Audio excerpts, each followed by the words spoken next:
요즘 혹시 이런 생각 해보신 적 있으세요? 집값은 몇 억씩 하는데 정작 손에 쥔 돈은 왜 이렇게 없는 걸까? 통장을 보면 불안하고 집을 보면 답답하고 팔자니 여기서 어디로 가야 할지 막막하고 그렇다고 이대로 있자니 매달 나가는 돈이 걱정되고 이건 부끄러운 일도 잘못한 일도 아니에요. 누구나 한 번쯤 마주하는 순간이에요. 평생 모아온 것 중 가장 큰 자산이 집인데 그 집이 오히려 발목을 잡는 것 같은 느낌. 그 무거운 마음 저도 주변에서 많이 봐왔어요. 오늘은 그런 이야기를 하려고 해요. 집은 있지만 현금이 부족해서 노후가 불안한 상황. 그리고 그 상황을 조금 일찍 알아차리고 다른 선택을 한 사람들의 이야기를요. 비교하려는 게 아니에요. 누가 더 잘했고, 누가 못했고, 그런 이야기가 아니라 이렇게 생각해 본 사람들도 있더라는 것을 함께 나누고 싶은 거예요. 은퇴하고 나면 세상이 조금 다르게 보이기 시작해요. 월급이 들어오지 않으니까 통장의 숫자가 줄어드는 게 눈에 보이거든요. 예전에는 신경 쓰지 않았던 것들이 이제는 하나하나 다 눈에 밟혀요. 마트 계산대에서 카드를 내밀 때, 병원비 수납할 때, 관리비 통지서를 받을 때, 그럴 때마다 문득 이런 생각이 들어요. 우리 집값이 얼만데 왜 나는 이렇게 쓸 돈이 없지? 집은 분명 재산이에요. 부동산 앱을 켜면 몇 억이라고 나오죠. 주변 사람들이 좋은 데 사시네요. 집값 많이 올랐죠? 하면서 부러워하기도 하고요. 하지만 그게 다일까요? 그 숫자가 정말 내 노후를 지켜주는 걸까요? 어느 날 문득 이런 질문을 하게 돼요. 나는 지금 행복한가? 집값은 올랐는데 먹고 싶은 거 먹고 가고 싶은 데 가고 하고 싶은 거 하면서 살고 있는가? 답이 선뜻 나오지 않으면 그때부터 뭔가 잘못됐다는 걸 느끼기 시작하는 거예요. 그런데 참 이상한 게 이 불편함을 느끼면서도 많은 분들이 비슷한 선택을 해요. 크게 세 가지 정도로 나눠볼 수 있을 것 같아요. 첫 번째는 그냥 버티는 거예요. 조금만 더 참으면 괜찮아질 거야. 지금은 어렵지만 나중엔 나아지겠지. 자식들이 크면 뭐라도 해주겠지. 이렇게 생각하면서 아무것도 하지 않고 그냥 견디는 거죠. 관리비는 조금씩 오르는데 연금은 그대로고 물가는 계속 올라요. 그래도 참아요. 우리 젊을 때는 더 힘들게 살았어. 이 정도면 괜찮아 하면서요. 외출도 줄이고 친구 만나는 것도 줄이고 먹고 싶은 것도 참고 아프면 병원 가는 것도 미루고 그렇게 조용히 혼자서 버텨요. 왜 이런 선택을 할까요? 변화가 무섭기 때문이에요. 집을 팔면 어디로 가야 할지 막막하고 자식에게 말하면 짐이 될까봐 걱정되고 무언가를 바꾸면 더 나빠질까봐 두려운 거죠. 그런데 버티는 동안 시간은 계속 흘러가요. 건강도 조금씩 나빠지고 통장 잔고는 조금씩 줄어들고 삶의 여유는 점점 더 멀어져요. 그러다 어느 순간 그때 뭐라도 했어야 하는 건데 하고 후회하게 되는 거예요. 두 번째는 집은 무조건 자식에게 물려줘야 한다는 생각이에요. 평생 모은 게 이 집인데 이걸 자식들한테 남겨줘야지. 우리 세대는 원래 그렇게 살았잖아. 집 팔고 나면 자식들한테 물려줄 게 없어. 이렇게 생각하는 분들이 정말 많아요. 자식 사랑하는 마음은 누구나 똑같으니까요. 자기는 조금 불편해도 자식들한테 뭐라도 남겨주고 싶은 거예요. 그런데 생각해보면 자식들은 지금 뭘 가장 필요로 할까요? 20년, 30년 후의 집일까요? 아니면 지금 건강하고 행복한 부모일까요? 어떤 딸이 그러더라고요. 엄마가 아파서 병원비 걱정하는 모습 보는 게 가장 괴로워요. 나중에 집 받는 것보다 지금 엄마가 편하게 사는 게 훨씬 중요한데. 그런데 정작 어머니는 딸을 위해서 참고 계신 거예요. 집을 남기려다가 정작 자기 삶은 포기하는 거죠. 그게 과연 자식을 위하는 길일까요? 자식들도 마음이 편할까요? 자식에게 짐이 되기 싫어서 참는 건데 그 참는 모습이 오히려 자식에게 더 큰 짐이 될 수도 있어요. 세 번째는 없는 돈을 한 번에 불리려는 시도예요. 은퇴하고 나니까 돈이 부족한 게 느껴지잖아요.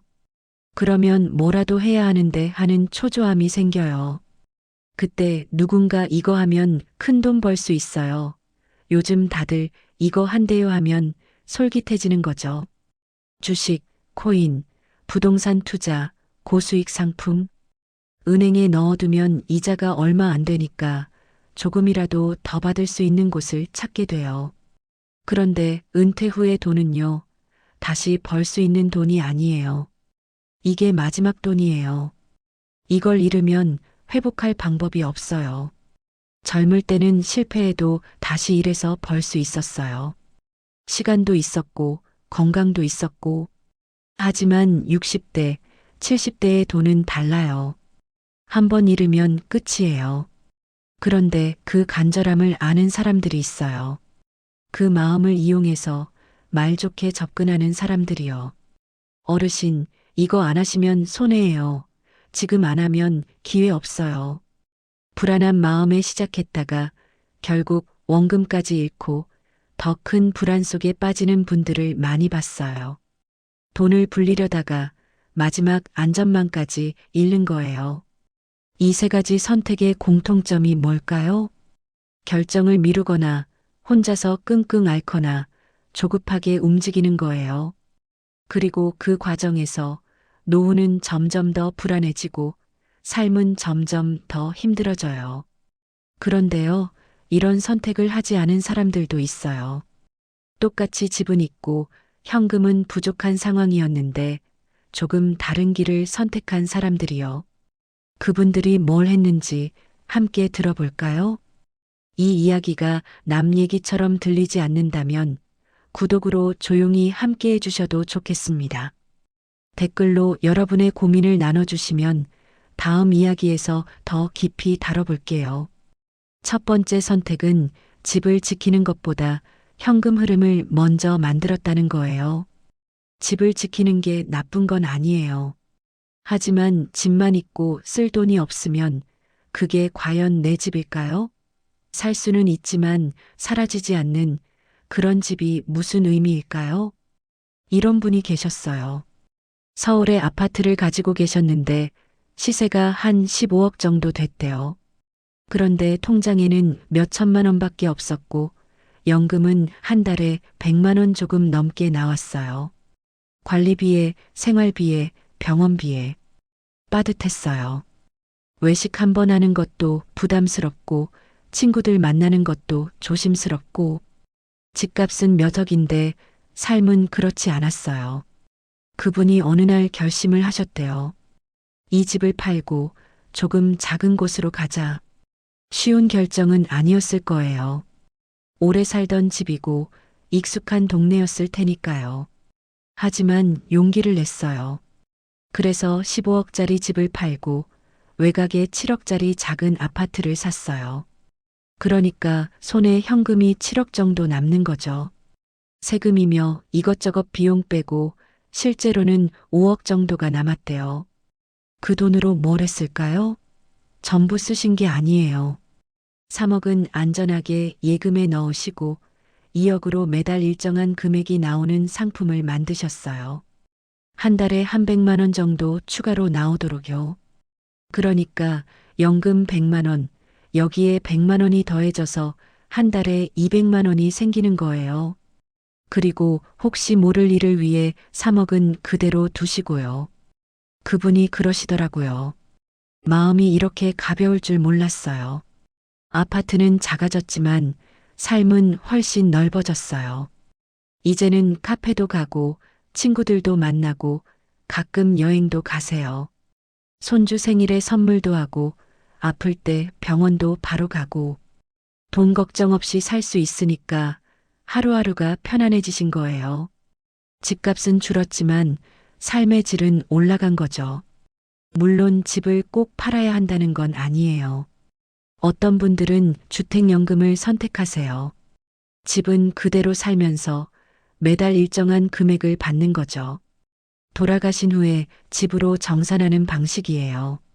또 어떤 분들은 집을 담보로 대출을 받아서 당장 필요한 현금을 만들기도 하세요. 방법은 여러 가지예요. 중요한 건 집을 무조건 지켜야 한다는 생각에서 벗어나는 거예요. 집이 나를 지켜주는 게 아니라 내가 편하게 살기 위해 집을 활용하는 거예요. 집은 수단이에요. 목적이 아니고요. 집 때문에 삶을 포기하는 게 아니라 삶을 위해 집을 쓰는 거예요. 두 번째 선택은 혼자 끙끙 앓지 않고 자식에게 먼저 이야기했다는 거예요. 이게 참 어려운 일이에요. 자식한테 나 돈 없어. 생활이 힘들어 하는 게 쉽지 않거든요. 부모로서 자존심도 있고 짐이 될까봐 걱정도 되고. 그런데 말하지 않으면 자식들은 몰라요. 부모가 얼마나 힘든지, 어떤 걱정을 하는지. 그냥 부모님은 집도 있고 괜찮으시겠지 하고 생각하는 거예요. 한 아들이 그러더라고요. 어머니가 집을 팔고 싶다고 하셨을 때 처음엔 놀랐어요. 그런데 이야기를 듣고 나니까 이해가 됐어요. 어머니가 그동안 얼마나 힘드셨는지 그걸 몰랐던 제가 더 미안했어요. 그래서 아들이 직접 발 벗고 나섰대요. 어머니가 어디로 이사 가면 좋을지, 어떤 금융상품이 안전한지 함께 알아보고 결정했대요. 어머니는 처음에 이렇게까지 해줘서 미안하다고 하셨는데 아들은 이제라도 말씀해 주셔서 감사하다고 했대요. 자식에게 말하는 건 짐을 지우는 게 아니에요. 함께 풀어가는 거예요. 허락을 구하는 게 아니라 상황을 공유하는 거예요. 나는 지금 이런 상황이야. 그래서 이렇게 하려고 하는데 내 생각은 어때? 이렇게 물어보는 거죠. 자식들도 어른이에요. 부모의 삶을 존중할 줄 알아요. 오히려 숨기고 혼자 힘들어하는 게 나중에 더 큰 문제를 만들어요. 말하지 않으면 자식들은 모르고 있다가 나중에 정말 큰일이 생기면 그때 가서 놀라고 당황하게 돼요. 왜 진작 말씀 안 하셨어요? 하면서요. 그때 가서 말하는 것보다 지금 차분하게 이야기하는 게 훨씬 나아요. 그리고 자식이 꼭 해결책을 줄 필요는 없어요. 그냥 들어주는 것만으로도 힘이 돼요. 엄마 힘들었겠다. 우리 같이 생각해보자. 이 말 한마디만으로도 마음이 가벼워지거든요. 혼자 짊어지려고 하지 마세요. 가족이니까 함께 나눠도 돼요. 세 번째 선택은 돈을 불리는 계획보다 어떻게 쓰고 싶은지를 먼저 정리했다는 거예요. 이게 참 중요한 부분이에요. 많은 분들이 돈이 부족해라고 생각하는데 정작 돈이 얼마나 필요한지, 뭘 하고 싶은지는 명확하지 않은 경우가 많아요. 그냥 막연하게 돈이 많으면 좋겠어. 불안하니까 더 모아야 해. 이렇게만 생각하는 거죠. 그런데 어떤 분은 이렇게 하셨대요. 공책 하나를 꺼내서 자기가 정말 하고 싶은 것들을 써내려 가신 거예요. 친구들이랑 한 달에 한 번 외식하고 싶다. 1년에 한 번은 여행 가고 싶다. 손주 생일마다 선물해주고 싶다. 아플 때 병원 망설이지 않고 가고 싶다. 집에서 편하게 지내고 싶다. 이렇게 쓰고 나니까 대략 한 달에 얼마가 필요한지 보이더래요. 한 달에 한 250 정도면 충분하겠더래요. 여행비를 따로 모으면요. 그러면 1년에 3천만 원 정도? 그럼 10년이면 3억? 20년이면 6억? 그분의 나이가 65세였는데 85세까지 산다고 치면 20년이에요. 그러니까 6억 정도 있으면 하고 싶은 걸 다 하면서 살 수 있겠더래요. 그분이 가진 게 집 말고도 예금이 좀 있으셨는데 다 합치면 그 정도는 됐대요. 그러니까 갑자기 마음이 편해지신 거예요. 아, 나는 괜찮구나. 불리려고 애쓰지 않아도 되겠구나. 반대로 계산해 보니까 부족한 분들도 있어요. 그럼 그때 가서 집을 활용하거나 지출을 조금 줄이거나 선택을 하면 돼요. 중요한 건 막연한 불안이 아니라 명확한 숫자를 아는 거예요. 그래야 계획을 세울 수 있어요. 돈을 불리려는 계획은 그 다음이에요. 어떻게 살고 싶은지를 먼저 알아야 돈을 어떻게 써야 하는지도 알 수 있어요. 돈 모으는 게 목표가 아니라 내가 원하는 삶을 사는 게 목표인 거예요. 돈은 그걸 가능하게 해주는 도구일 뿐이고요.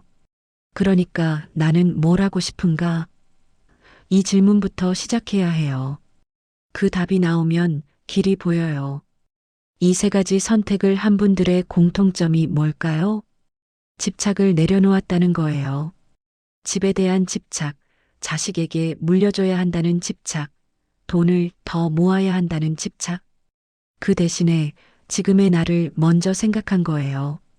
나는 지금 행복한가? 나는 지금 무엇을 원하는가? 나는 어떻게 살고 싶은가? 이 질문에 솔직하게 답하고 그 답에 맞춰서 움직인 거예요. 쉬운 결정은 아니었을 거예요. 오래 살던 집을 떠나는 것도, 자식에게 속마음을 털어놓는 것도, 내가 진짜 원하는 게 뭔지 들여다보는 것도 다 용기가 필요한 일이에요. 하지만 그 용기를 낸 뒤에 삶이 달라졌어요. 불안은 줄어들고 마음은 가벼워지고 하루하루가 조금 더 행복해진 거예요. 집값이 몇 억이냐가 중요한 게 아니라 오늘 하루를 어떻게 사느냐가 중요하다는 걸 그분들은 알고 계셨던 거예요. 그렇다고 해서 이게 정답이라는 건 아니에요. 누구에게나 맞는 방법은 없어요. 어떤 분들은 집을 절대 팔고 싶지 않을 수도 있어요. 그게 나쁜 게 아니에요. 집이 주는 안정감, 그 가치도 분명히 있으니까요. 어떤 분들은 자식에게 말하는 게 여전히 어려울 수 있어요. 가족마다 사정이 다르니까요.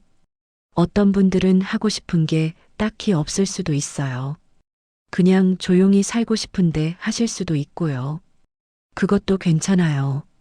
각자의 길이 있으니까요. 다만 한 가지만 말씀드리고 싶어요. 아무 선택도 하지 않는 것이 가장 위험할 수 있다는 거예요. 불편함을 느끼면서도 그냥 참고, 불안하면서도 그냥 버티고, 힘들면서도 그냥 혼자 끙끙 앓고, 그러다 보면 시간은 계속 흘러가요. 건강도 나빠지고, 상황도 더 어려워지고, 선택의 여지는 점점 줄어들어요. 그때 가서 뭔가를 하려고 하면 이미 늦은 경우가 많아요.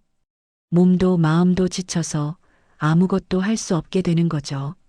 그러니까 지금이에요. 지금 생각해 보는 거예요. 나는 지금 행복한가? 이대로 가면 어떻게 될까?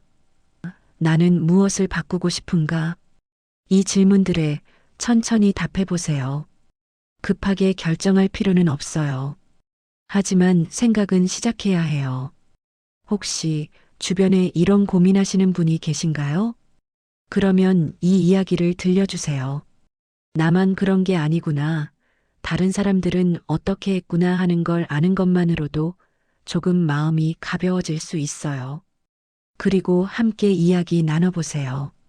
우리는 어떻게 하고 싶은지, 뭘 원하는지, 혼자 골마 있는 것보다 말로 꺼내는 것이 훨씬 낫거든요. 정답은 없어요. 하지만 내 답은 있어요. 나에게 맞는 나만의 답이요.